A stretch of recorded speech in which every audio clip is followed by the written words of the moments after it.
와우. 안녕하세요. 복싱 매니지먼트 코리아 황현철입니다. 펀치라인 복싱 토크 시즌 2 12회입니다. 지난 시간에 1970년대에 대해서 얘기를 나눠봤었는데 눈 깜짝할 새 시간이 금방 지나가 버리고 말았어요.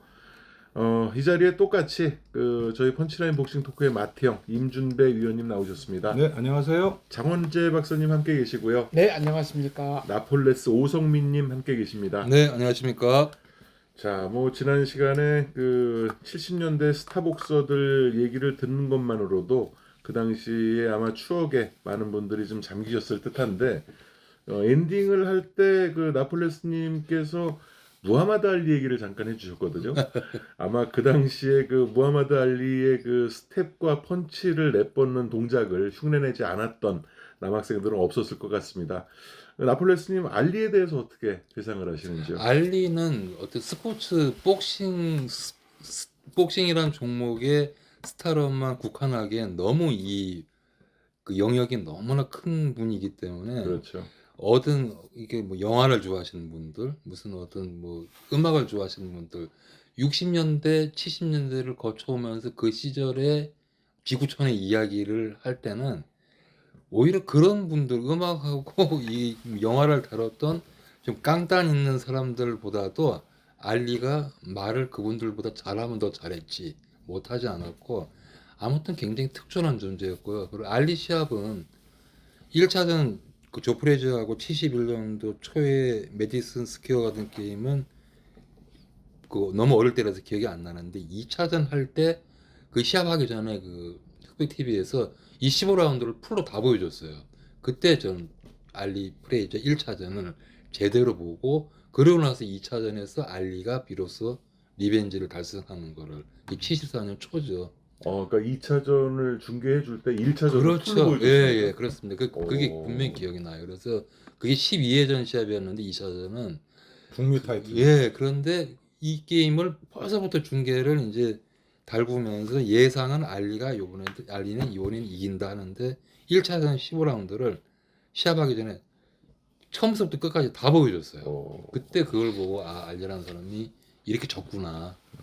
프레이저가 이런 사람이었는데 저런 프레이저를 또 포먼이 저렇게 날려보냈구나. 이제 그걸 알고 나서 본 게임이었죠. 근데 그 시절만 해더라도는 포먼이 제일 위대한 선수라고 생각했는데, 조금 보면 볼수록 역시 복싱판은 무하마드 알리가 주인공이고 주 조연급들이 조지 포먼, 조 프레이저였구나, 이렇게 생각이 들었죠.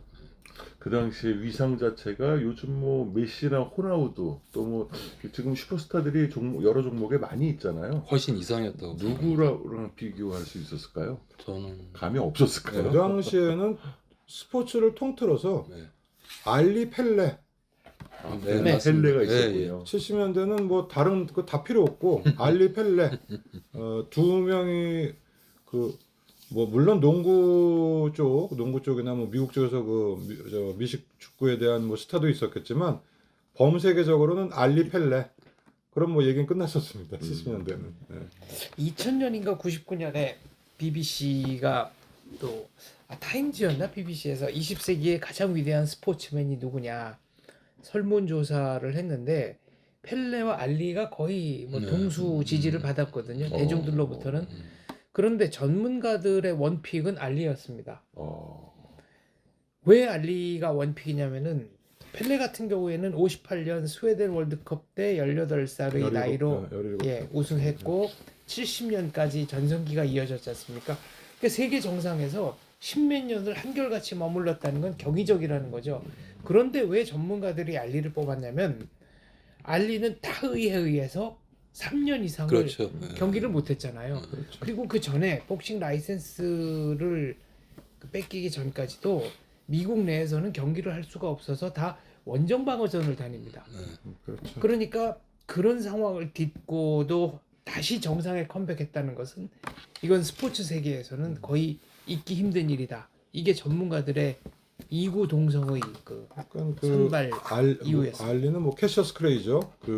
마르셀리우스 캐시우스 마르셀리우스 클레인가 그렇죠. 그러니까 스포츠맨이기도 하지만 어떤 미국 사회의 어떤 그 전쟁의 그 뭐 인종 문제, 인종 월남전 에 대한 어떤 그런 거에 대한 어떤 자기의 그 저걸 던지고 저는 이제 알리 시합은 우리나라 텔레비를 통해서 본 게 그 지금 장 박사님 말씀하신 대로 그 법원 판결이 났죠. 국내 라이선스를 박탈당하고 세계 헤비급 타이틀을 박탈당하고 미국 내에서 시합을 할 수 없다 그랬다가 그것이 풀린 것이 70년도에 풀리면서 제리 코리와 네. 네. 이제 컴백전을 재기전을 하죠. 그래서 그 시합을 우리나라에서 중계 방송을 해줬었어요. 제리 코리와 1차전을. 그리고 나서 TBC에서 알리 시합은 알리 프레이저전도 해줬지만 그 알리 시합 뭐 버스튼 매스티스와의 그 시합 그래서 그러니까 그 포먼을 이기기 전에 그 어떤 NABF 타이틀 매치 켄 노튼과의 시합 뭐 재기전 이런 시합을 TBC에서는 굉장히 많이 중계를 해줬기 때문에 알리 시합은 우리나라에서도 그 꽤 많이 그 TBC를 통해서 중계가 많이 됐죠. 생중계로 해준 건 아니었죠. 제 생각에는 생중계했던 것 같아요. 낮에 막 생중계였던 것 낮에 같아요. 막 생중계라고 그랬으니까 예. 예. 대단했네요. 그래서 그 당시. 그냥 가장 기억에 남는 게 그 제리 코리와의 시합, 2차전 시합 그리고 뭐 그 버스트 매티스라는 선수와 그 뭐 시합 이런 시합을 해주고 그리고 이제 포먼 프레이저 시합, 프레이저 방어전은 이제 알리 프레이저 1차전 빼놓고는 안 하다가 이제 포먼 시합을 중계 방송을 해줬죠. 네. 실황 중계였죠. 예. 그 당시에 그게 하여간 아침 오전 시간이었는데 굉장히 아침이었다고 뭐 기억합니다. 쇼킹했어요. 하여간 뭐 그 프레이저 하면 그때까지는 알고 있었는데 스모킹 조. 예, 포먼이라고 이제 뭐 멕시코 올림픽에서 메달은 땄지만 아직까지 존재감도 없었고 프레이저로 그렇게 간단하게 그냥 그 손목 비틀듯이 그렇게 쓰러뜨릴 줄은 몰랐고 그 이후에 이제 그 조킹 로먼과 이제 일본에서 방어전을 하는데 그게 아시아에서 열린 포먼의 최초의 방어전이네. 일본에서 열린 부도kan 최초의 그렇죠. 부도kan인데 네. 그거 내가 기억나는 게 내가 초등학교 6학년 때예요. 근데 토요일 날 했어요. 그래서 토요일 날은 뭐 그때 지금은 토요일 날 뭐 학교를 안 가지만 그때는 오전 수업을 그렇죠. 하는데 학교에서 그 샷 보려고 뛰어왔어 집까지 무지하게 뛰어왔는데 왔더니 뭐 슬로 비디오 나오고 있는데 1라운드에 끝나버렸더라고.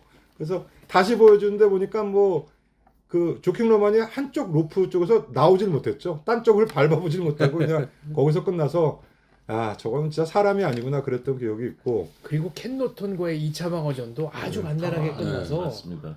야, 이 선수를 누가 이기나. 그러니까 그 시합은 뭐 노튼이 지기도 졌지만 그 알리하고 할 때 그런 씩씩한 게 없고 진짜 눈이 겁을 먹은 표정으로 해서 야 이건 포먼은 사람이 아니구나 했는데 결국은 뭐 그런 어마어마한 그 알리가 업셋을 이루는 거죠. 그리고 나서 포먼이 세계 랭커가 포함된 5명의 복서들과 3라운드씩 캐나다에 네. 있었던 거요. 예. 네, 그 위성 5명을 중계했어요. 예, 5명을 다 기억납니다. KO로 이기지 않았나요? 아닙니다. 아니요, 2명인가는 그렇죠. 판정으로 예. 맞고 뒤로 갈수록 좀 지치긴 해요. 알리가 밑에서 같이 해설을 하는데 그렇죠. 해설하면서 막 싸우잖아요. 예, 막 서로 도발하고 그리고 알리 선수는 이제 그 이후에 포먼을 이기고 이제 세계 챔피언이 된 후에 그 아시아 쪽에서 2번 방어전을 하죠. 네. 아닐라 스릴라. 그래서 조 프레이저와의 3차전과 네. 조 버거너와의 시합을 하는데 언제 우리나라를 방문을 했었죠? 어떤 76 시합이었나요? 년도. 이노키랑 안토니오 이노키와의 경기 이노키와의 끝나고 시합 후에 이제 우리나라 그렇죠. 와가지고 예.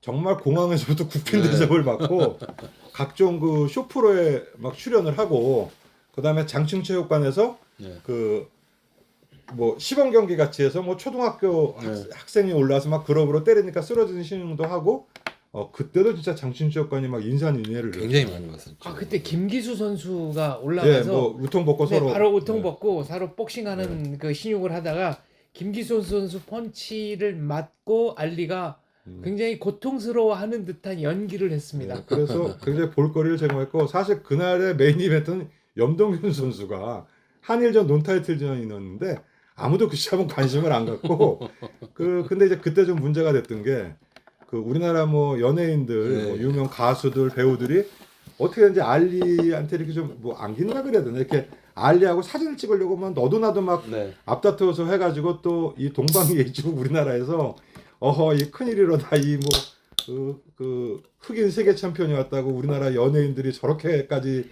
한다는 뭐 그런 기사도 난 적이 있었는데 하여간 뭐 시대 아이콘이었고 뭐 그 당시엔 사람을 진짜 뭐 군중을 끌고 다니던 시절이었죠 알리가. 알리가 한국에 와서 했던 제1성 그러니까 이노키와의 경기를 어떻게 생각하느냐고 했더니 전 세계에서 누워서 돈을 버는 것은 매춘부와 이노키뿐이다라고. 그래서 하여간 알리는 70년대 그 복싱 뭐 70년대뿐이 아니라 복싱사에서 도저히 뭐 빼놓을 수가 없는 그런 존재. 네, 그러니까 헤비급에서 푸트워크와 스피드만 가지고도 얼마든지 파워를 대체할 수 있다는 거를 보여준 거니까요. 얼마나 자신이 있으면 안면 공격만 합니까? 그래서 그런 알리를 그 당시에 실황으로 이렇게 봤던 세대니까 그거는 참 행복한 세대죠. 저희가 이전 회차에서 그 도전자 하리케인, 챔피언 하리케인 얘기를 했는데 그게 일본 만화를 베낀 거잖아요. 그렇죠. 소년중앙에 연재를 한 거고 나중에 고백을 하셨지만 그거를 베낀 분이 이두호 화백이세요. 그런데 그게 원작과는 좀 차이가 있습니다. 대표적인 게 어떤 게 있냐면은 알리와 그 포먼의 경기가 있었던 그 다음 호에 백만리가 같이 그 기숙하던 미들급 복서 있는데 이름이 뭐였죠? 양철모. 예. 헤비급 복서. 네. 양철모와 박보 회장의 밑에서. 네, 내기를 했거든요. 그러니까 딴 선수들은 다 그 포먼이 이긴다 그러고 백만리만 이제 알리가 이긴다고 한 거예요. 그래서 내기에서 이긴 사람 뭐 며칠 동안 발 씻어주기였나 그래요. 그러면서 이제 왜 자기가 그 알리가 이긴다고 생각했는지를 쭉 얘기하는 부분이 있는데 이거는 원작에 있는 부분이 아니고 이두호 선생이 직접 창작해서 그려 넣은 부분입니다. 그리고 이제 그게 왜 화제가 됐던 경기냐면 당시는 세계 헤비급 챔피언은 지구상에서 가장 강한 사나이다라는 상징성이 있었잖아요. 그런데 포머 프레이저가 알리 타이틀 박탈 이후에 세계 챔피언 결정전에 나가라 그러니까 거부하지 않습니까? 이건 정의가 아니다. 그래서 랭킹이 9위로 강등이 되고 그때 챔피언 지미 앨리스였나요? 그렇죠. 지미 앨리스가 이제 챔피언이 되고 그래서 그때 프레이저가 가졌던 타이틀이 뉴욕주 커미셔너 인정 세계 헤비급 챔피언인가 하는 좀 뉴욕주 공인. 네, 복잡한 그 타이틀이었잖아요. 그런데 어쨌거나 하나하나 밟고 올라가서 지미 앨리스를 이기고 진정한 세계 챔피언이 되고 알리가 복귀해서 돌아오니까 그때까지만 해도 무패의 챔피언과 전 챔피언이 붙은 거는 그 경기가 이제 유리 없었죠. 사상 네, 최초였던 처음이었어요. 거고요. 또 조 프레이저가 나는 오늘 챔피언이 아니라 도전자다. 진정한 챔피언을 알리고 알리를 내가 이겨야 챔피언이 되는 거다. 그러니까 경기 전에 정말 온갖 화제 만발이었습니다. 그러니까 그렇죠. 그 당시에 그 파이트 머니가 각자 250만 불. 그 시절에 예, 각자 250만 불인데 이제 그 기록은 알리 포먼전에서 각자 500만 불씩 받으면서 깨지는데 어쨌든 알리는 챔피언이 두 시합 다 아니었음에도 불구하고 그 당시 챔피언과 같은 그 파이트 머니를 받고 250만 불, 500만 불이 이제 그 당시로는 파이트 머니를 계속 깨고 나가는 뭐 그 시합은 전부 알리 시합이었고 해서 알리는 뭐 결국은 지금은 이제 몇 년 전에 돌아가셨죠? 한 4년 됐나? 했는데 결국은 뭐 초반에는 굉장히 스피디하고 뭐 떠버리 같은 느낌도 있었지만 후반에는 진짜 그 격전을 굉장히 많이 치렀죠. 그래서 그 말년에 조 프레이저와의 3차전, 그렇죠. 뭐 어니 세이버스와의 시합, 켄 노튼과의 3차전, 그런 시합은 뭐 이기긴 했지만 진짜 무수한 데미지를 받고 뭐 그랬던 해서 결국은 뭐 마지막에는 파킨슨 병하고 뭐 후유증으로 해서 뭐 돌아가셨지만 어쨌든 복싱사에 뭐 절대로 빼놓을 수 없는 그런 존재였고 알리가 1942년생이잖아요. 그렇죠. 예. 그러니까 76년에 한국에 왔을 때 우리 나이로 35이었거든요. 네. 지금이야 뭐 35 복서들이 창창할 때인데 70년대만 해도 일단 30이 넘었다 그러면 이 복서로서는 환갑, 진갑을 다 넘었다는 얘기를 들었을 때인데 그때도 세계 1급 선수들과 거의 이렇게 맞짱을 까던 알리였으니까 시대를 초월한 것 같아요. 그렇죠. 저는 지난 85년도에쯤인가 그 대학교 정기 간행물실에서 옛날 신문을 한동안 계속 뒤적거려 봤었어요. 그러니까 71년 3월에 무하마드 알리하고 조프레즈 1차전 그때의 그 신문 보면은 그 예상하는 게 있는데 그 국내 전문가 분들이 거의 5대5였어요. 5대5인데 이 신문 그때 배치가 재밌는 게 신문 면수 요즘처럼 한 몇십 면은 아닌데 그때 8면 그렇죠. 조간 신문에 이 스포츠 기사가 뜬 자리가 왼편에 KBS, MBC, TBC, TV 프로 있고 제일 하단에는 그 시내 개봉관에 영화 프로가 광고. 있고 그 중간 오른쪽에 상당 부분이 스포츠 연예 굵직한 것만 그거 다 몰아넣은 거예요. 거기에 알리 프레이저 1차전 예상 굉장히 그때 기준으로 봐도 너무 재밌게 보면 이게 오른쪽에는 알리 프레이저 기사 왼쪽에는 TV 프로 그 밑에는 극장 그러니까 그게 그런 신문이 언제까지 이어졌냐면은 74년도인가 5년도쯤에 가면은 좀 재미난 걸 제가 발견했어요. 그러니까 예전 흑백 영화인데 상처뿐의 영광 복싱 영화 이게 미들급 복싱 조 챔피언 라모타. 그게 아마 로키 로키 그라지아노 그라지아노 얘기라고 폴 뉴먼이 그렇죠. 주연한 영화고 그 영화인데 피아 안젤리가 그렇죠. 여자 그 영화인데 응. 상처뿐의 영광을 아마 또 명화극장에서 또 해주는지 여기에 걸려 있고 요 하단에는 실베스터 스텔론의 로키 1이 있는 거예요. 그게 이 배치가 딱 이게 로키 그라지아노, 로키 발보아 그리고 여기는 복싱 기사가 딱 있고 그러니까 그때는 하루 24시간이 뭐 이렇게 복싱하고 연결돼 있는 그거였고 신문에 또 그 조간 신문에 그 요 신문 소설이 있었잖아요. 소설의 남자 주인공 그 뭐 서울의 창간이 제목 잊어버렸는데 한수사님의 소설에도 주인공도 복싱 선수. 복싱으로 시작해서 복싱으로 끝나는 그런 때가 있었거든요. 그게 제일 상처뿐인 재밌었죠. 영광은 그 로키 그라지아노와 네. 토니 제일의 그 세 번의 그렇죠. 시합을 이제 해서 했는데 굉장히 지금도 그 복싱 영화 레전드 중에 하나죠. 그래서 상처뿐인 굉장히 재밌게 봤던 영화고 무슨 얘기하다가 그렇게 됐지? 그리고 이제 70년대 이제 우리나라 방송을 보면은 MBC 특히 MBC 그러니까 TBC는 주로 그런 알리 시합이라든지 헤비급 쪽의 어떤 빅 이벤트를 했고 MBC 곤투는 이제 국내 시합을 안 하고 그 당시 MBC 곤투가 일본의 후지 TV와 이제 그 뭐라 그래야 되나? 제휴를 해서 제휴를 네. 하고 있었는데 그 당시에 후지 TV 쪽에서 방 중계하던 선수가 와지마 고이치하고 시바다 군이었어요. 그래서 와지마 고이치 시합은 굉장히 많이 해줬어요. MBC 곤투를 통해서 불꽃의 사나이.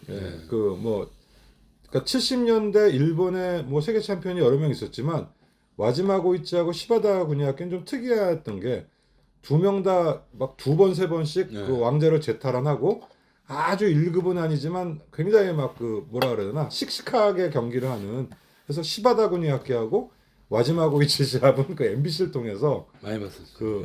그 일본의 그 당시 세계 타이틀 매치 많이 한 게 70년대 일대 강당, 일본 대 강당 네. 이렇게 그 약간 그 난간이 희한하게 생긴 그게 아주 익숙하게 그 MBC 곤투에서 해서 와지마 선수의 시합은 뭐 미겔 데 올리벨라와의 1, 2차전, 뭐 알바라도와의 시합, 뭐 나가서 뭐 알바라도하고 류소리 마치 시합 전부 MBC 곤투를 통해서 뭐 봤었고 시바다 군이학교 시합도 꽤 많이 봤죠. 그때 해설자가 했던 얘기는 와지마 고이치는 26살에 늦게 복싱을 시작한 선수고 뭐 오사카 태생인가요?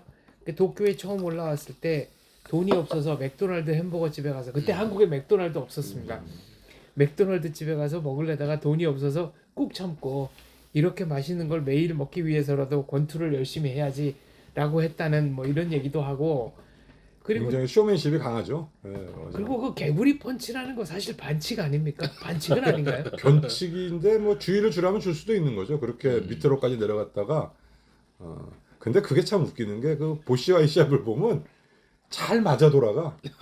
그게 다 던지면 다 걸려요. 그게 적중을 하더라고. 그러니까 뭐 특이한 거 좋아하는 일본 사람들이 보면 정말 재밌는 거죠. 그래. 그러니까 체형도 복서의 이상적인 체형과는 거리가 멀고 그렇죠. 키가 작은데 거기에 따라 리치도 짧고 다리도 짧아요. 네. 또. 허리는 길고 얼굴도 크고. 그렇죠. 그러니까 모든 불리한 여건을 딛고 세계 챔피언이 됐다.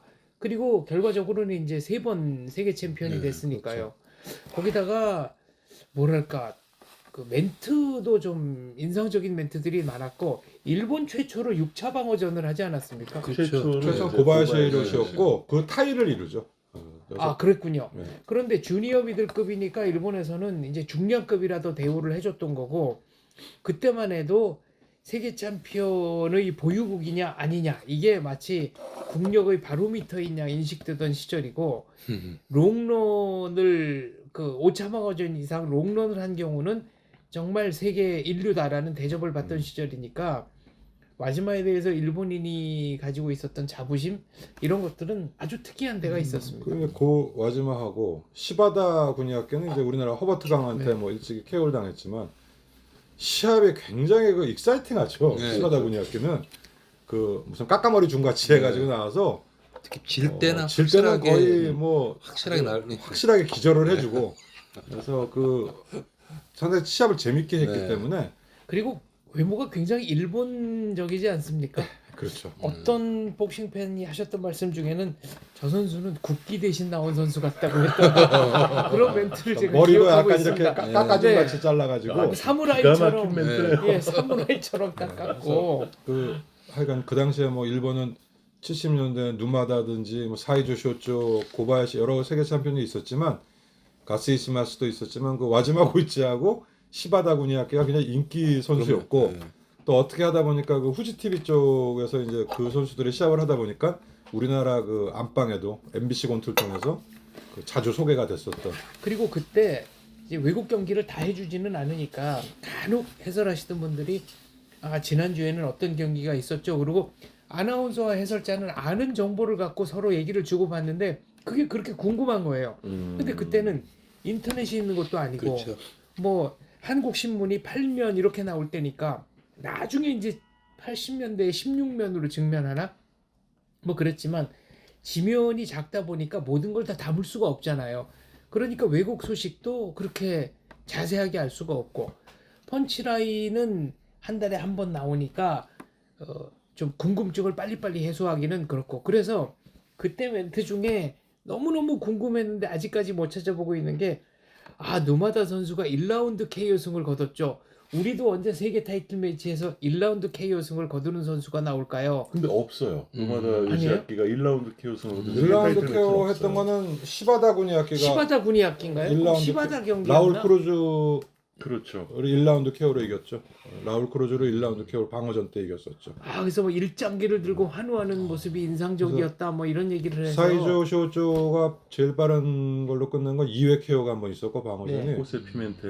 누마다 1라운드 누마다는 아니고 누마다- 시바다 시바다가 군이학기. 라울 크루즈라는 선수 1회 KO 시켰고 누마다는 이회 라울 KO 로아스를 없어요. 5회 근데 4회 4라운드에 KO 다운이 되고 5회 5라운드에 역전 KO. 아 역전 KO 승. 그게 이제 누마다 제일 빨리 끝낸 거고 시바다가 한번 그 1라운드 KO로 이긴 적이 그리고 에비하라 히로유키가 이제 1라운드 KO. 아 에비하라 히로유키였나요? 예, 세계 타이틀을 딴 적이 근데 있어요. 그거는 60년대. 63년도 얘기니까 킹피치를 1회 KO 시킨 거니까 그거는 좀 일본의 썰리고. 3대 이제 세계 챔피언으로 오를 때인데 근데 그때 와즈마 고이치 방어전은 제 기억에 마지막도 1라운드 KO가 한 번 있죠. 번 15라운드 그렇죠. 근데 도미니코 치베가 그 15라운드 판정으로 이긴 시합 15회까지 다 간 시합을 방송 편성 시간상 다 못 보여주고 범전으로 끝나는 거는 생략을 해버리고 했었던 걸로 저는 기억해요. 그래서 그 15라운드를 다 보여주면 이게 기니까 제가 기억하기에는 이걸 제대로 보여주면서 이철원 캐스터님 해설자들이 이 말을 이제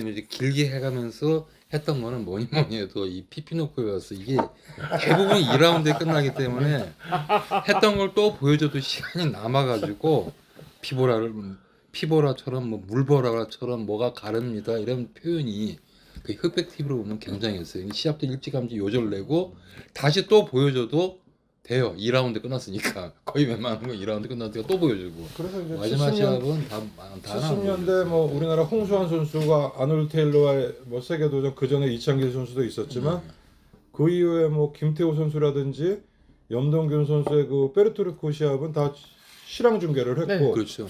특히 뭐 김태호 선수의 시합 같은 경우는 나중에 그 쿠에바스하고 에스파다 2차전까지 다 보여줘가지고 MBC 권투에서 김태호 선수가 뭐 아쉽게 졌지만 그 에스파다 시합을 보면서 굉장히 막 즐거워했던 경우가 있고 그 3라운드 다운 시켰을 때는 이기는 줄 알았어요. 이긴 줄 알았죠. 그리고 홍수환 선수가 스코타이하고 해준 것도 챔피언스카에서 해줬는데 네, 그렇죠. 그 시합 보면서 덤으로 그 베니스 복고설의 방어전도 같이 해줬었어요. 에르비토 사라바리아와의 시합을 했는데 복코솔 경기가 메인 이벤트가 아니고 그게 무슨 홍수환 선수 TV 경기가- 중계상인지 네. 아니면 스코타이가 인기가 있어서 그런지 홍수환 스코타이가 논타이틀인데도 메인 경기 됐고 그 복고솔과 사라바리아의 세계 후라이급 타이틀 매치가 세미파이널로 했는데 어쨌든 다 보여줬어요. 그거를. 그게 제가 알기로는 타눔삭 스코타이 선수가 그때 장애인이었잖아요. 그래서 농아죠 농아. 네, 태국 국왕이 특별히 이렇게 총애하는 선수였고 태국 국민의 어떤 통합의 상징, 장애를 이겨낸 그 영웅 이런 상징성이 있었기 때문에 그래서 그 선수 경기가 논 타이틀이었지만 세계 타이틀 매치가 세미파이널이고 네. 그 경기가 메인 이벤트로 열렸다고 저는 알고 있습니다. 그렇죠. 그러니까 메인으로 했어요. 그래서 홍수환 선생은 나중에 얘기를 하죠. 자기가 워낙 그 굉장한 선수이기 때문에 메인 경기를 했는데 그건 아닌 것 같고 지금 장 박사님 말씀대로 스코타이가 어쨌든 메인 경기 했는데 그 경기도 홍수환 선수가 뭐 맞을 대로 다 맞고 결국은 자 악으로 깡으로 그 시합을 스톱시키고 뭐 나중에 스코타이가 맞고 떨어진 것도 아닌데 거의 뭐 녹초가 된 스코타이 막 죽을 듯이 덤비니까 그냥 레프리가 스톱을 시키는 뭐 그런 시합이 됐죠. 홍수환 선수 증언에 의하면은 경기 끝나고 화장실에 갔더니 혈뇨가 나오더라고요. 그분은 뭐 항상 뭐 제대로는 뭐 정한 적이 없어요. 그래서 근데 이기고 나서 하는 얘기니까 그러니까 뭐 그건 들어드려야죠. 그러니까 그 당시에는 스코타이가 워낙 또 주먹이 셌었잖아요. TV 중계 그렇게 뭐 우리나라 선수가 나가서 한 시합에 뭐 본 경기든지 해서 느닷없는 시합도 같이 보여준 적도 있고 그리고 그 당시만 해도 우리나라 선수가 세계 타이틀 매치라면 녹화든 뭐든 하여간 꼭 TV 중계를 해줬으니까 네. 해가지고 이창길 선수도 뭐 졌지만 후에 TV 중계를 해줬고 후에 해준 건가요? 생중계 아니요. 아닌가요? 라디오로만 했다고 그러더라고요. 라디오로 라디오로만. 중계하고 그 다음에 이제 TV 중계하고 김태호 선수는 실황 중계를 했고 실황 중에 확실하게 했죠. 오영호 선수 세라노 시합은 저는 TV 본 기억이 없는데 지난번에 누가 했다고 누가 그러더라고요. 댓글을 보니까 TV 중계를 했다고 그러더라고요. 저는 봤어요. 그래 저는 라디오 중계밖에 오영호 세라노도 중계를 했죠. 저는 오영호 힐모 캔티는 그건 기억이 안 했죠. 그건 그건 안 안 했고. 예. 근데 오영호 세라노를 TV 중계를 해줬다는데 저는 못 봤거든요. 라디오 중계만 그 당시에 들었거든요. 그게 생중계였는지 녹화였는지는 모르지만 10라운드에 9라운드. 9라운드. 구라운드죠, 아 김태호 선수가 10라운드죠.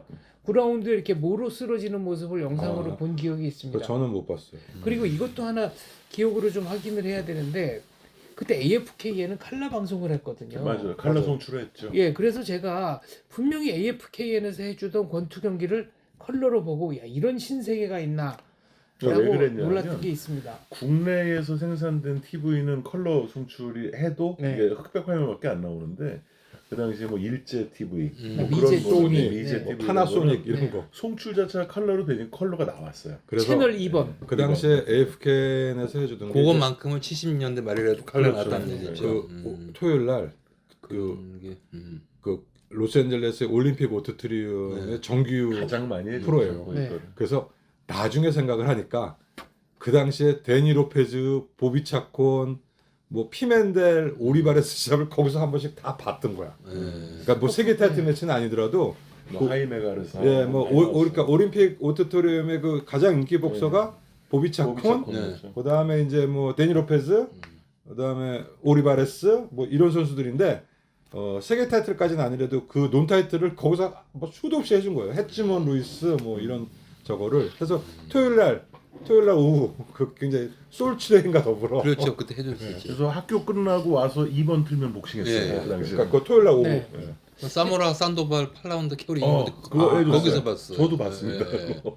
나는 데니 로페즈 얻어맞다가 데니 로페즈 이기는 걸 거. 거기서 뭐 하나 인디언 기억나는 복서. 거 같아요. 그래서 그 데니 로페즈는 형도 그 형이 그 나폴레스한테 작살이 나죠 2번. 어니 로페즈가.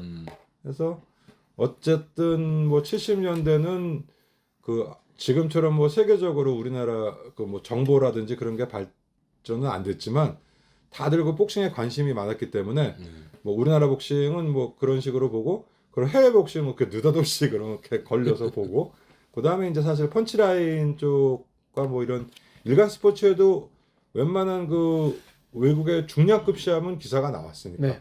아니면은 뭐 사라테 사모라 정도는 뭐 항상 기사가 나왔으니까 그 경기도 실황 중계 해주지 않았나요? 했었어요. 사라테 사모라 라이벌전도 해줬죠. 77년 4월인가 네, 77년 사진 아, 있어요. 그거는 뭐 중간에 정말 웬 여성이 난입을 해가지고 남성이 나오죠. 남자가 러닝바는 남자였죠. 그 여성이 뛰어나온 건 박종팔 비니 커터 때 여성이 뛰어들어왔고. 그는 저기 3라운드에 다운 시켰을 때 뛰어들어온 거죠. 그리고 이제 그 자모라 사라테 때는 웬 그 배 나온 아저씨가 그 네. 란닝구 바람에 팬츠 바람 란닝구 팬츠 바람으로 올라오죠. 그때 그 경찰이 제압하는데 네. 그 봉으로 막 네. 머리를 무섭게 치더라고요. 발로 걷어차고 막 그랬죠. 그리고 그 당시에 그 로스앤젤레스 같은데 시합하면은 막 최고조들은 막 총소리 막 그렇죠. 엄청났어요. 공포탄 뭐 뻥뻥뻥 쏘는 공포탄인가 실탄인지 모르겠어. 실탄 아니겠지. 그래서 모르겠어요. 그 홍수환 카라스키아 시합할 때도 막 그 네. 판에마도 막 그때는 네. 실탄이었대요. 총소리 막 소리 나고 총소리 야외에서. 나고. 네. 그래서 그 당시에 그 중남미 복싱장 정서가 있잖아요. 그 미친 듯한 그런 정서가 있었고, 그래서 어쨌든 70년도는 우리나라도 그렇지만 뭐 아시아, 일본은 일본대로, 미국은 미국대로, 중남미는 이제 중남미대로 해서 복싱이 거의 뭐 축구와 더불어 세계적으로 가장 뭐라 그러나 가장 인기 있는 그런 스포츠였죠. 그리고 그 당시에 유럽도 복싱이 굉장히 좋았어요. 그래서 프랑스, 뭐 영국은 지금도 세지만 그 당시에 이태리도 굉장히 복싱이 활발했고, 스페인, 그 다음에 프랑스도 굉장히 복싱을 많이 했고 했는데, 요즘은 이제 그런 나라보다는 동구권 쪽이 강해지다 보니까 동구권 복싱이 좀 딱딱하고 좀 뭐라 그러나 재미가 없잖아요. 교과서적인. 근데 이제 동구권 그 복서들이 거의 미국, 영국, 프랑스 무대에서 지금 활동을 하기 때문에 독일 무대에서도 뛰고 그 용병들의 대리전 같은 느낌이 좀 많이 들죠 요새는. 근데 그 용병에 너무 치중하다 보면 이제 망하는 게 독일 같은 나라가 너무 용병만 데려다 쓰니까 그 소위 그 순수 게르만의 어떤 스타복서는 헬리마스키 이후에는 거의 없다 보니까 펠릭스 스톰이라든지 펠릭스 스톰 뭐 이런데 그 뭐 미카엘 차우스키라든지 아브라함이라든지 그 폴란드 용병 뭐 러시아 용병 쓰다가 클리치코 쓰다가 그 2010년 전후로 해서 어느 순간 복싱에 그냥 와르르 그냥 사그라져 가지고 지금도 독일은 복싱을 하지만 이제 그 클리치코 형제가 있든지 뭐 그 미카엘 차우스키 마스케가 있던 그 당시에 그런 큰 흥행은 못 한다 그러더라고요. 요즘은 많이 좀 죽은 편이었죠. 근데 그거가 우리나라하고 약간 비슷한 게 그 독일의 유명한 프로모터가 뭐 있죠? 무슨 Y2인가 K2인가? K2 프로모션이었는데 그쪽에서 어쨌든 그 골로프킨 케어가 이제 잘 안 되는 바람에 그러면서 이제 K2를 클리치코 형제가 설립을 했죠. 그러니까 프로모션 이름이 기억이 안 나네요. 그쪽이 이제 독일 복싱을 이끌다가 조금 이렇게 쇠퇴하는 이제 과정이었고. 근데 저는 궁금한 게 일간 스포츠 그 신문이 언제부터 나왔죠? 일간 스포츠가 일간 스포츠 나 초등학교 때부터 60년대 그때 나왔었나요 후반. 그게? 그리고 그 전에도 지금은 폐간된 이런저런 스포츠 신문 잡지들이 있었다고 해요. 근데 그거를 그런 자료들을 보면은 아직도 그걸 오랫동안 간직하고 모으시고 보관 중이신 분들이 있어요. 매니아분들. 그렇죠. 대단하신 분들이죠. 아니 뭐 예전에도 말씀드렸지만 그 우리 옆에 계신 장 박사님도 주간 스포츠 창간 후부터 아유. 다 가지고 계셨잖아요. 네. 다 가지고 계시다가 영국으로 이제 유학을 가면서 80년대 후반이었나요? 90년대 초반이요. 초반이었나요? 그거를 펀치라인사에 전부 기증을 전권을 하고 그러면서 펀치라인에 딱 사진도 네, 제 20대 시절의 사진이 실려 있습니다. 네, 안타깝게도 책에 남아 있질 않습니다 지금. 일간 스포츠는 내가 초등학교 때도 그 가판대에서 맨날 사서 보다가 나중에 아버지한테 얘기해가지고 그 정기구독을 했죠. 그러니까 뭐 스포츠 타임즈라고 하나 그런 신문도 있었다고 하고 그러니까 폐간이 돼서 지금은 살펴볼 수가 없죠. 아까 자모라 자라테 말씀하셨는데 70년대에 또 잊지 못할 전설 중에 하나는 자모라 자라테의 자라테 오에케 교승 그리고 자라테와 윌프레드 고메즈와의 그렇죠. 자라테 사모란 4회캐요. 4회케요? 그럼 고메즈와 그게 그게 오에케. 5라운드. 그다음에 고메즈가 또 올라가서 산체스에게 8라운드 네. KO로 지는 81년도죠. 네, 이 먹이 사슬이 정말 인상적이었습니다. 그리고 그리고 그 산체스의 교통사고로 그렇죠. 이게 끝났다. 그리고 여기 지금 나폴레스님이 있으니까 생각나는 게 그 당시에 호세 나폴레스의 시합은 사실 접하지 못했어요. 못했어요. 70년대. 근데 그 호세 나폴레스가 타이틀을 뺏기는 존 스트레이시한테 뺏기는 네. 그 75년인가 6년인가 5년도 70 연말쯤에 12월 달인데 네. 그 굉장히 그 사진이 그 나폴레스가 비참하게 그 코너에 박히고 네. 그 기사가 상당히 그 심파조였어요. 음.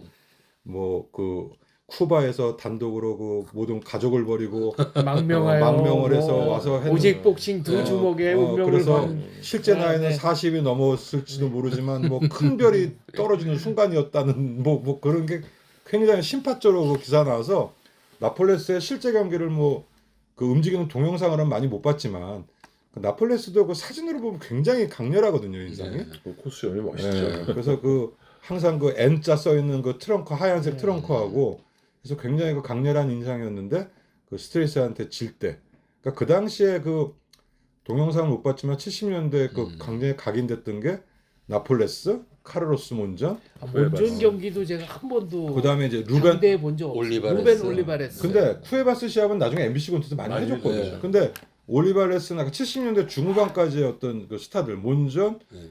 나폴레스 시합은 사실 뭐 이렇게 크게 텔레비로 접할 수가 없었기 때문에 국내에서도 중계 안 해줬어요. 안 해줬어요. 몬전 시합도 그런 한 번도 안 건- 예, 했어요. 예. 몬전 시합도 나폴레스 시합도 그러니까 그게 아니고. 남미로 넘어가면 벌써 여러 가지 난점이 있었던 거 같아요. 쿠에바스 시합은 많이 해줬는데 그렇죠. 쿠에바스 경기는 미국에서 한 경기를 많이 해요. 네. 나폴레스 시합은 한 번도 못 봤어요. 우리나라에서 TV 중계해줘. 그리고 70년대 그 스포츠 보면 그저 개인적으로도 아까 임준명 선배님 말씀대로 일본 대학 강당이 기억에 남아요. 왜냐면 이 그 링이 보면은 지금도 요즘 집에서 칼라 다시 보면은 어린 마음에도 보면 이 마지막 오이치 시바다 군이야키 류소르마지 이런 뭐 타이틀 이 시합들이 굉장히 관중도 빼곡히 흑백 TV지만 빼곡히 들어차고 응원도 질서정연하게 하고 그 오스카 알바라도 한 1차전에 마지막 라운드에서 질 때는 같이 보는 어르신들이 하도 그 이철원 캐스터님하고 김동명 해설위원이 그 와즈마에 대한 인생 이력을 너무 드라마틱하게 계속 얘기를 해줬기 때문에 알바로다한테 시오라한테의 마지막 라운드에 어둥거리면서 쓰러지는 모습을 우리 어르신들은 이미 상대 일본 선수지만은 무지하게 애처롭게 야 와즈마가 저렇게 지는구나 와즈마를 응원했었어요. 그리고 그만큼 인기 있었어요. 그 두 분 역할이 컸다고 봐요. 그리고 그 진짜로 막 있었어요. 첫 번째 다운되고 두 번째 네. 다운되고 뭐 눈이 안 보이가 막 네. 뻑뻑거리면서 죽을 때까지 죽을 네. 것 같은데도 일어나가지고 그런데다가 시합 끝났는데도 그 관중들이 또 안 떠나고 일본 관중들이 패자에 대해서도 이렇게 박수 쳐주고 아무튼 그 문화가 이게 일본인데 아무튼 이 어르신들이 야 이 적장이지만은 그렇다. 그게 또 그 선수가 또 유재도 선수한테 지잖아요. 그러니까 이게 더 인기가 그 유재도 선수의 배가 되고 뭐 마지막 오이치 시합은 나중에 뭐 참 그게 특이했었어요. 호세투란 시합, 에디카조 시합까지도 중계를 해줬어요. 네, 다 해줬어요. 끝까지 끝까지 해줬어요. 마지막 떠나는 모습까지 다 보여주고 그 당시에 국내 선수 같겠네요. 이렇게 그렇죠. 예. 예. 그리고 뭐 그런 식이었고 근데 그리고 이 와즈마가 예. 그뭐 속은 어떤지 모르지만 그 일본인의 건방짐이 겉으로는 잘 안 나와요. 예. 굉장히 예의, 너무 겸손해. 굉장히 그러니까 예의 바르고 음. 항상 자기를 이렇게 겸손하고 하니까 그 어떤 일본인의 건방짐이 뭐 속으로는 어떤지 모르지만 그러니까요. 그런 게 없기 때문에 그리고 질 때 너무 애처롭게 지고 거의 뭐 네. 죽을 듯이 졌는데 또 리벤지를 하고 하니까 정서적으로 좀 우리나라의 어떤 그 뭐라 그러나 그 뭐 그런 그렇죠. 감정이 좀 있었죠. 낭만의 시대죠. 와즈마가 유재도 선수한테 경기 필름 좀 보내달라 그러니까 그때만 해도 왜 그랬는지 경기 필름이 없어서 그럼 보라고. 아예 직접 경기를 할 테니까 와서 보라고. 그 시합을 때 부산에서 했을 건데 오자키 노부요시와 예, 그 시합에서 링에서도 인사할 때도 보면 그뭐 꼬박 90도로 그리고 인사를 꼬박꼬박하면서 그런데 와즈마가 마지막 오이치가 뭐 이제 그 접대 멘트인지 모르지만 이거 상대 잘못 골랐다고 나는 그러니까요. 큰일 났다고 네. 아무래도 네. 도전자를 잘못 이게 고른 것 같다. 이게 내가 이게 잘못 생각한 것 같다고 물론 속으로는 절대로 자기가 유재도한테 진다고 생각을 안 했겠죠. 그랬겠죠. 네. 예. 그래서 근데 뭐 그 시합은 저번에도 얘기했지만 아직도 일본에서는 그 공 올린 후에 맞은 그 데미지 아, 네. 5라운드에. 네. 그게 굉장히 뭐 충격이 패인 중에 하나라고 이제 뭐 얘기를 하는데 뭐 약간은 일리가 있는 듯도 하고 근데 그게 풀 파워로 때린 펀치가 아닙니다. 근데 거의 풀파워로 맞았는데 유재도 선수가 고의적으로 뗀 게 아니라 맞자마자 그렇죠. 네. 바로 네. 돌아요. 네. 바로. 때리면서 이게 힘을 뺐어요. 그리고 네. 아차 본인도 한 것 네. 같더라고요. 아 그리고 이게 농구 버저비터처럼 공 울리기 전에 이미 화살은 떠났습니다. 근데 이게 뭐 곤투 경험자들은 아시겠지만 들어오는 거 자기가 막는다고 생각하는 거하고 가드 내리고 넋 놓은 상태에서 맞는 거하고는 얘기가 틀리니까. 그렇죠. 그러니까 그 소위 말하는 프로텍트 요셀프 올타임을 해야 되는데 마지막에 공을 뭐 인사를 할 준비를 했는지 그러니까 넋 놓고 있는데 유재수 선수가 이미 주먹은 궤도에서 떠났고 그거 맞고 그러니까 마지막에 그냥 엉덩이가 크게 치잖아요. 유재수 선수는 뭐 보지도 않고 그냥 돌아서는데 뭐 변명 중에 하나겠죠. 그거는 뭐 박찬영 선수, 무구르마 선수 시합도 그렇죠. 버팅에 예. 의한 근데 그 버팅은 좀 충격이 있긴 했던 것 같아요. 그렇죠. 머리에 맞췄는데. 그래서 뭐 70년대는 그랬고 아까 잠깐 쉬는 시간에 장충체육관 얘기를 우리 황 대표님하고 했는데 내 초등학교 4학년, 5학년 때부터 이제 장충체육관에 시합을 보러 다녔어요. 그러면은 우리 아버님은 그 곤투를 별로 안 좋아하셔가지고 나를 그냥 장충체육관 앞에 데려다주고 표 사주고 가버리셔. 근데 그 당시에 그 입장료가 아까 얘기한 대로 뭐 학생 50원, 100원, 지정석은 1,000원, 뭐 이제 그 밑에 링사이드는 그랬는데 어느 날은 갔더니 맨날 가니까 그 지정석을 그 장충체육관은 그 밑으로 내려가는 데가 딱 한 군데밖에 없어요 문이. 거길 지키는 아저씨가 있는데 나를 보더니 너 또 왔니? 그러더니 너 밑에 가서 볼래? 그러더라고요. 그래서 그럼 좋죠. 그랬더니 그러면 다음 해부터 담배 한 가지 사다 줘 그러는 거예요. 그러셨어요. 그래서 그 당시에 내 기억이 청자인지 한산도 신탄진 은하수가 한산 뭐가 하나 나는데 그걸 매일 갈 때마다 그러니까 그때부터 벌써 어린 놈이 비리에 그 저거를 한 거지. 몇 살 때였죠? 5학년 6학년 때. 야. 그러더니 이 아저씨가 어느 날은 업그레이드가 돼가지고 네. 너 다음 시합 다음 주에 있는데 너 좀 일찍 와라 그러는 거예요. 네. 그러니까 시합은 7시부터인데 한 5시쯤에 오려는 거예요. 그래서 갔더니 어머니 배구를 하고 있어. 네. 어머니 배구를 하는데 와가지고 그 문 앞에 자기가 있을 테니까 그걸로 오래. 그래서 갔더니 너 어머니 배구가 이거 입장료가 10원이에요 그때가. 네. 뭐 국민체육진흥교육 이거 내고 들어가서 배구 6시에 끝나니까 화장실 좀 가 있으면 그럼 이제 배구 끝나면 다 관중 내보내고 새로 관중 받거든. 화장실 가서 좀 앉아 있으려는 거야. 그럼 10원 내고 그 곤투 경기 볼 수 네. 있다고. 그 대신에 다음번에 또 담배 한 갑 사와라 그래가지고 그 아저씨하고 굉장히 그 단골이 됐던 적이 있어요. 그때는 안표상들도 그 계속 나오시던 분이 나와가지고 그렇죠. 네. 근데 안표상이 뜨면 오늘 경기는 흥행이 됐구나라고 역으로 아니야. 짐작하던 근데 장충체육관은 안표상이 항상 있었는데 그거 지금도 그거 잘 모르는 게 그 좀 유명 시합은 그 장충체육관 그 표 파는 데가 장충체육관 그 옆쪽에 있었어요. 네. 그 거기서 줄 너레비를 쓰면 저 옥수동 쪽으로 너레비를 쓰게 된다고. 예. 그 어떨 때 보면 끝까지 있는데 안표상은 항상 앞에 있었는데 네. 그게 이해를 안 되는 게 그 당시에 이제 입장료가 1,000원이면 800원에 팔아. 맞아요.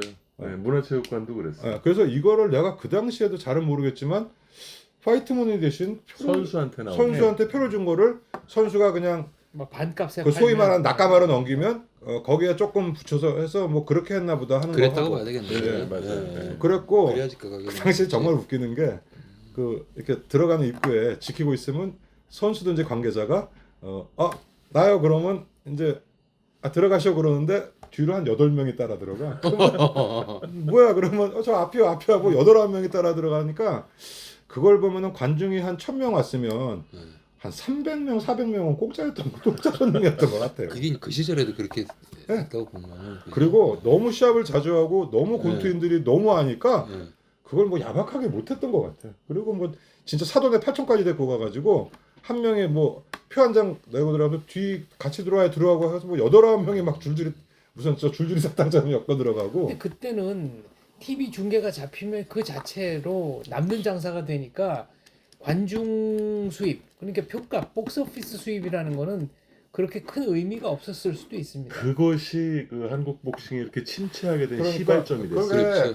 80년대 그 복싱이 흥할 때 TV 중계권료가 유명우 장정구 방어전 할 때 1억 1,000만 원씩 나왔거든요.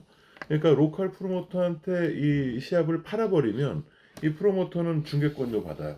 그리고 로컬 프로모터는 후원자가 있잖아요. 그러니까 정말 그 그 돈 내고 사고 들어오는 그 현장 수입, 티켓 수입 자체는 별로 신경을 안 썼어요. 관리를 안 한 선심 거죠. 쓰고 이제 그러다 보니까 이게 무료 이런 의식이 이제 강해지고 결국은 그 관중의 지갑에서 돈이 나와야 그게 이제 흥행의 시발점이 되는 건데 그렇죠. 가장 기본적인 원칙이 이제 무너지기 시작하면서 이런 사태가 온 그러다가 시발점이 됐어요. 이제 곤투가 이제 시합 질도 떨어지고 다른 게 활성화가 되면서 TV 중계가 뭐 이제 다 안 하고 뭐 좋은 카드만 한다, TV 중계 못 하겠다 이러니까 프로모터가 이제 TV 지원이 자꾸 끊기다 보니까 이거 뭐지 그러는데 아무 어떤 마케팅에 대한 뭐 개념이 없는 거고 그때 가서 표를 팔려 그랬더니 에이 곤투 시합 누가 돈 내고 들어가 뭐 이런 식이 되다 보니까 그러니까 우리나라 복싱이 어떻게 보니까 서서히 망가진 것 같지만 어느 한순간 그 TV와의 그 결국은 이별을 하면서 그때 그냥 한순간에 이미 아내로는 그냥 폭삭 그렇겠네요. 뭐 자생력이 없었던 거죠. 그러니까 TV의 의존이 너무 컸어요. 그러니까 네. TV에서 받는 중계권료가 워낙 컸기 때문에 네.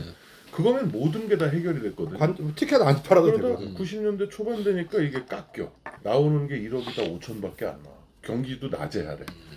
또 좀 더 지나니까 이제 3천밖에 안 줘. 그렇죠. 그러다 93, 4년 되니까 돈은 못 주겠다. 중계만 해줄게. 그러다 이제 2000년대 되니까 돈을 돈 내. 내라. 내야 제작비를 우리가 할 수가 있다. 지금 방송국에 돈 줘야 중계해요.